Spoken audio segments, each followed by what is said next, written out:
जन स्वास्थ्य विभाग के कर्मचारियों ने आज धरना प्रदर्शन किया। उनकी मांग है कि उन्हें एचकेआर में शामिल किया जाए और पोर्टल पर उनकी सही जानकारी अपलोड की जाए। कर्मचारियों ने विभाग के अधिकारियों पर गंभीर आरोप लगाते हुए कहा कि उनकी अनदेखी की जा रही है। जो कर्मचारी पिछले लंबे समय से विभाग में अपनी सेवाएं दे रहे हैं, उन्हें जानबूझकर एचकेआरएन पोर्टल से हटाया गया है। डाटा गलत फील्ड किया गया। पोर्टल पर कर्मचारियों की जानकारी सही तरीके से अपलोड नहीं की जा रही, जिसके कारण उनकी नौकरी और भविष्य पर संकट मंडरा रहा है। मजबूर होकर कर्मचारियों को प्रदर्शन करना पड़ रहा है। उन्होंने गुहार लगाने के बाद कहा है कि समाधान नहीं हुआ तो मजबूरन सड़कों पर उतर कर प्रदर्शन करना पड़ेगा। इस मामले में जन स्वास्थ्य विभाग के कार्यकारी अभियंता रोहित से फ़ोन पर संपर्क किया गया तो उन्होंने स्थिति को स्पष्ट करते हुए बताया कि कर्मचारियों द्वारा उठाए गए सभी मुद्दे और शिकायतों को ग्रीवेंस सेल में डलवा दिया गया है। विभाग नियमों के अनुसार कार्रवाई कर रहा है। उच्च अधिकारियों की ओर से जो भी आगामी आदेश प्राप्त होंगे उनके अनुसार कर्मचारियों को सूचित कर दिया जाएगा और उचित कदम उठाया जाएगा। फिलहाल कर्मचारियों ने चेतावनी दी है कि यदि जल्द ही उनकी जानकारी पोर्टल पर सही नहीं की गई और उन्हें एचकेआर में शामिल नहीं किया गया तो वे अपने आंदोलन को और तेज करने के लिए मजबूर होंगे। नाम काट दिया गया है एचकेआर पोर्टल से। 1 महीने की सैलरी मेरी कट गई है। हमने कोरोना काल में भी काम किया है। कब काटा आपका नाम? मेरा असल दिसंबर से नाम कटा जी। कितने साल से कार्यरत हो? मैं 7वीं साल लगी सर मुझे काम करते हुए जी। 2020 में मेरी ज्वाइनिंग है, मुझे 7वीं साल लगी। अब मेरा नाम काट दिया गया है। क्या वजह बताइए, किसी से मिले हो नाम काटने की? वजह वो बता रहे हैं जी ये टेक्नो की फॉल्ट है, ऐसे कुछ नहीं बता रहे सर। किससे मिले हो आप? सर हम एससी से मिले हैं, एक्शन से मिले हैं, ग्रीवेंस डलवा दी पंचकुला है, कुछ नहीं। मेरा नाम प्रदीप है। जो हम धरने में बैठे हैं, हमारा ना तो एक्सपीरियंस आ जा रहा है इस कारण में हमें, और हमने जॉब सुरक्षा दी जाए। जब तक हम धरना रखेंगे, जब तक हम एक्सपीरियंस आएंगे और हम जॉब सुरक्षा चलेगी। कौन से डिपार्टमेंट से हो? पब्लिक हेल्थ में है जी, बेलदार पोस्ट है हमारी। कितने कर्मचारी हैं टोटल? कर्मचारी जी 200-300 कर्मचारी हैं यहाँ कनान और ब्लॉक में जी। अच्छा, जॉब सिक्योरिटी आप क्या मांग, क्या डिमांड है आपकी? हम जी 58 साल में जॉब सुरक्षा में आ जाए जी। आप एचकेआरएन में शामिल नहीं हो अभी? एचकेआरएन में हम जी, पिछला हमारा अनुभव दिया जाए हमसे और हम जॉब सुरक्षा में लाए जाए। जॉब सिक्योरिटी चाहती हो आप? हाँ जी, जॉब सुरक्षा। तो किसी से मिले हो इसको लेकर? एससी साहब से मिले हैं, एक्शन साहब से मिले हैं, साहब से मिले हैं। कोई हमने कुछ बातें नहीं बता रहे, हमारा कुछ कोई काम कर रहा है। क्या कह रहे हैं वो नु करे हैं आगे से आएगी, वो करेगा। एसडीओ साहब कह रहे हैं एक्शन साहब करेगा, एक्शन साहब करे, एसडीओ साहब करेगा, एससी साहब करे, एक्शन साहब करेगा। तो संतुष्ट नहीं है उनके जवाब? हाँ जी, हमारा काम होगा जब हम संतुष्ट होंगे।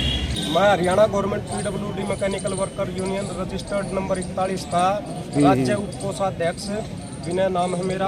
मैं पब्लिक हेल्थ इंजीनियरिंग डिपार्टमेंट में पिछले 6-7 साल से काम कर रहा हूँ। मेरे जो साथी कर्मचारी हैं, जैसे कलानौर ब्लॉक में लगभग 200 के करीब कर्मचारी हैं, मैम ब्लॉक में लगभग 300 के करीब कर्मचारी हैं, मेडिकल है, B&R है, इन सभी विभागों में मिला के हमारे लगभग 1,500 के करीब कर्मचारी हैं।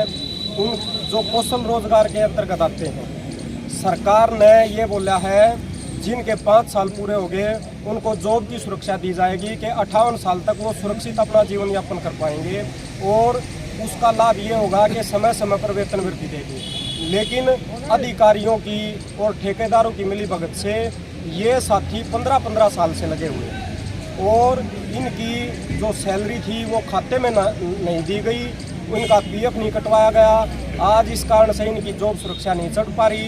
ये बेचारे मतलब इनके घर का चूल्हा बुझने की नौबत आ रही है। हम सरकार से यही दरख्वास्त लगाते हैं कि इनका पुराना अनुभव चढ़वाया जाए ताकि ये जॉब सुरक्षा में आ जाए। ठीक। सैलरी ऐसा है जी, देखो पहले एचकेआरएन आने से पहले ठेकेदार होता था, कभी ठेकेदार दे जाता हाथ में, कभी जेई दे जाता, कभी किसी पक्के कर्मचारी को दे जाते। सैलरी खाते में अधिकारी और जो ठेकेदार है उनकी मिलीभगत से नहीं डाली जाएगी। अब क्या चाहते हो आप? हम ये चाह रहे हैं कि जितने साल हमें लगे हुए हो रहे हैं, बाकायदा हमने एक जैसे जिस जलघर पर या जिस जगह पर हम काम कर रहे हैं एक पक्के कर्मचारी से हमने एफिडेविट दे दिया, उस पक्के कर्मचारी ने उसको वेरीफाई कर दिया। विभाग के अधिकारियों ने ये बात बोली थी और वो वेरीफाई हमने जो एफिडेविट था वो विभाग में जमा करवा दिया और वही एफिडेविट के आधार पर हमारा पूरा रिकॉर्ड हमारे सबसे छोटा ऑफिस सब डिविजनल ऑफिसर बोला जावा है, एसडी बैठते हैं वहाँ पे, उन्होंने वेरीफाई करवा के एक्शन ऑफिस में भेज रखा है। एक्शन ऑफिस से हेड ऑफिस तक जा रहा है, लेकिन उसी को हम चाह रहे हैं कि वो हमारा जो का तो चढ़ जाए, लेकिन अधिकारी उस नाकानी कर रहे हैं। इसीलिए हमने यहाँ मजबूरी बस ये बिल्कुल आपातकाल में हमने जब न्यू हो लिया, अब तो मरने की नौबत आ गई, इसलिए यहाँ बैठना पड़ा। सुबह 4-4 बजे ये कर्मचारी अपनी सप्लाई चला कर आए हैं। कोरोना काल में इन्होंने अपनी जान की परवाह किए बिना जल और मल, हमारा क्या काम है कि पूरे शहर गांव को अच्छा स्वच्छ पानी पिलाना और जितनी गंदगी है शिविर का काम है हमारे ये कर्मचारी तन मन से करते हैं। लेकिन कोरोना काल में हमने सरकार का सहयोग कराया, बहुत अच्छा कराया। सरकार ने हमारे को कोरोना वॉरियर तक बोला, लेकिन ये अधिकारियों की नाकामी की वजह से हमने आज यहाँ करीब बचा के बैठे। धरना कितने दिन का दिया जा रहा है आज ये? धरना यही है कि कुछ कर्मचारियों की और भी गंभीर समस्या है। वो गंभीर समस्या क्या है कि कुछ के तो मैसेज नहीं आ रहे पोर्टल से, ये बात सरकार तक पहुंचाई जाए। आपसे गुजारिश है कि उनके मैसेज नहीं आ रहे और कुछ कर्मचारियों के पोर्टल पर नाम नहीं आ रहे। बहुत से कर्मचारियों के जैसे 100 कर्मचारी कार्यरत हैं तो 20-20 कर्मचारियों के तो पोर्टल से नाम उठाए गए हैं, तो उनके नामों को शामिल कराया जाए।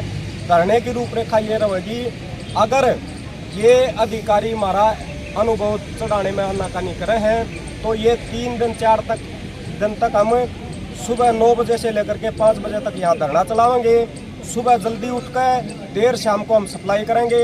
उसके बाद अगर ये अपनी बातों से टस से मस नहीं होते तो हम पूरे हरियाणा की शहरों की जल और मल की व्यवस्था को बंद कर देंगे। ठीक।